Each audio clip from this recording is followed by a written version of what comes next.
एक हरा भरा गांव था जहाँ के लोग बहुत खुशहाल और आनंदित होकर अपना जीवन बिताते थे।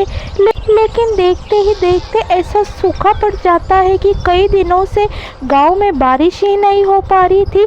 उसी कारण गांव के लोग बहुत ही कष्ट पीड़ा से रह रहे थे। उसी गांव में एक परिवार था, शामूलाल और उसकी बेटी, जो कि अन्य लोगों की तरह वो भी बहुत कठिन और परिस्थितियों में गुजारा कर रहे थे। शामूलाल की बेटी बहुत ही शांत स्वभाव की और बहुत ही गुणी बच्ची थी। वह अपने पिताजी के कामों में हाथ बटाती थी। पिताजी अब आ गए, कहाँ चले गए थे? कुछ नहीं बेटी, कुछ काम मिलता है क्या वो देखने गया था, लेकिन अफसोस गांव में कोई भी काम नहीं है। हाँ पिताजी, इस साल में तो ऐसा सूखा पड़ा हुआ है कि न जाने बारिश कब होगी पिताजी। ना जाने बारिश कब होगी और कब हमारी दुख तकलीफ़ें दूर हो जाएगी, और ना जाने कब हमारी जो फसलें हैं वो पहले की तरह हरी भरी हो जाए। अरे शामूलाल आ रहा है, वो भी क्या करेगा, हम सब की ही तकलीफ़ एक जैसे ही है। अरे शामूलाल, कैसा चल रहा है तुम्हारा? अरे क्या बताऊँ भाई, सूखे के कारण कोई भी काम नहीं मिल रहा, और जो हमारा खेत है वो बिल्कुल भी रूखा सूखा हो गया है। मुझे तो कुछ नहीं समझ में आ रहा, इस साल में तो अनाज भी नहीं जमा कर पाए।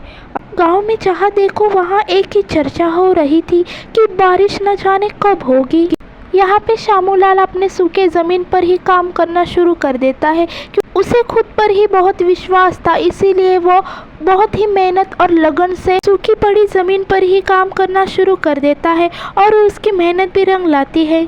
आखिरकार वो दिन आ ही जाता है जो गांव वाले बेसब्री से इंतज़ार कर रहे थे, और एक दिन भारी बारिश हो जाती है, और यहाँ पे शामूलाल अपना काम ना थके हुए करता रहता है।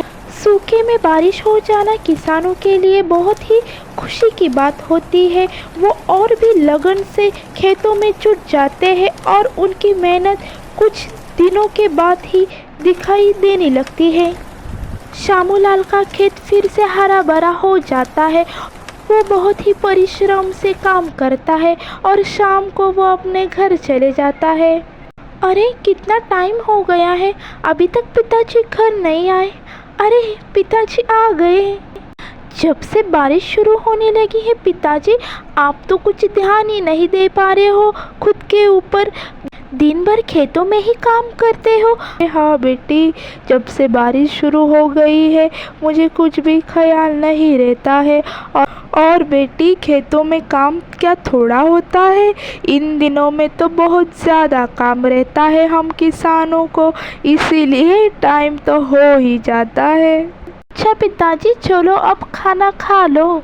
लगातार शामूलाल के कठिन परिश्रम के कारण उसकी फसल बहुत ही हरी भरी हो जाती है, और हमें यही सीख लेनी चाहिए कि परिस्थिति जैसी भी हो, लेकिन हमें हार नहीं माननी चाहिए। हमें लगातार अपने कठिन परिश्रम से हमें जीत हासिल करनी चाहिए।